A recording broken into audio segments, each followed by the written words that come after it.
Guys, Bharat Pak దేశాల మధ్య ఉద్రిక్తతల కారణంగా వాయిదా పడిన ఇండియన్ ప్రీమియర్ లీగ్ 2025 టోర్నమెంట్ ను పునఃప్రారంభించడానికి బీసీసీఐ సన్నాహాలు చేస్తోంది.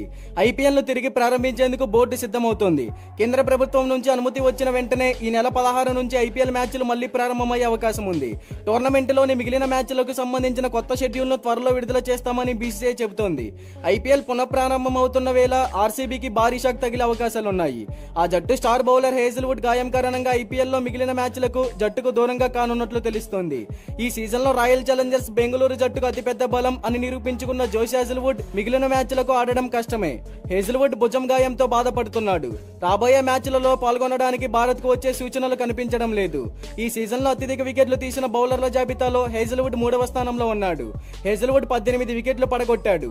మే 3న చెన్నై సూపర్ కింగ్స్ జట్టుతో జరిగిన మ్యాచ్ కు దూరం అయ్యాడు. అయితే భారత్ పాకిస్తాన్ ఉద్రిక్తతల కారణంగా ఐపీఎల్ 2025 కు ఒక వారం విరామం ఇవ్వబడింది. అయితే మిగిలిన మ్యాచ్లకు సంబంధించిన కొత్త షెడ్యూల్ కు ముందే అద్భుతమైన ఫామ్ లో ఉన్న ఆర్సీబీకి ఎదురు దెబ్బ తగిలింది. ఈ సీజన్ లో జట్టు తరపున అత్యధిక వికెట్లు తీసిన ఫాస్ట్ బౌలర్ జోష్ హేజిల్వుడ్ మిగిలిన మ్యాచ్ల్లో ఆడడం చాలా కష్టంగా కనిపిస్తోంది. ఐపీఎల్ 2025 లో ఆర్సీబీ అద్భుతంగా రాణిస్తోంది.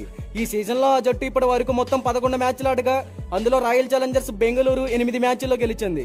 అదే సమయంలో ఆ జట్టు 3 మ్యాచ్ల్లో ఓటమిని ఎదుర్కోవాల్సి వచ్చింది. అది కూడా ఆర్సీబీ హోమ్ గ్రౌండ్ లోనే. అయితే ఆర్సీబీ మొత్తం 16 పాయింట్లతో ఉంది.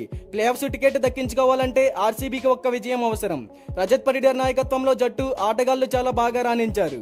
జట్టు బౌలర్లు కూడా దూకుడుగా కనిపించారు. అయితే హేజిల్వుడ్ ఇంజురీ ఆర్సీబీకి పెద్ద దెబ్బే అని చెప్పుకోవచ్చు.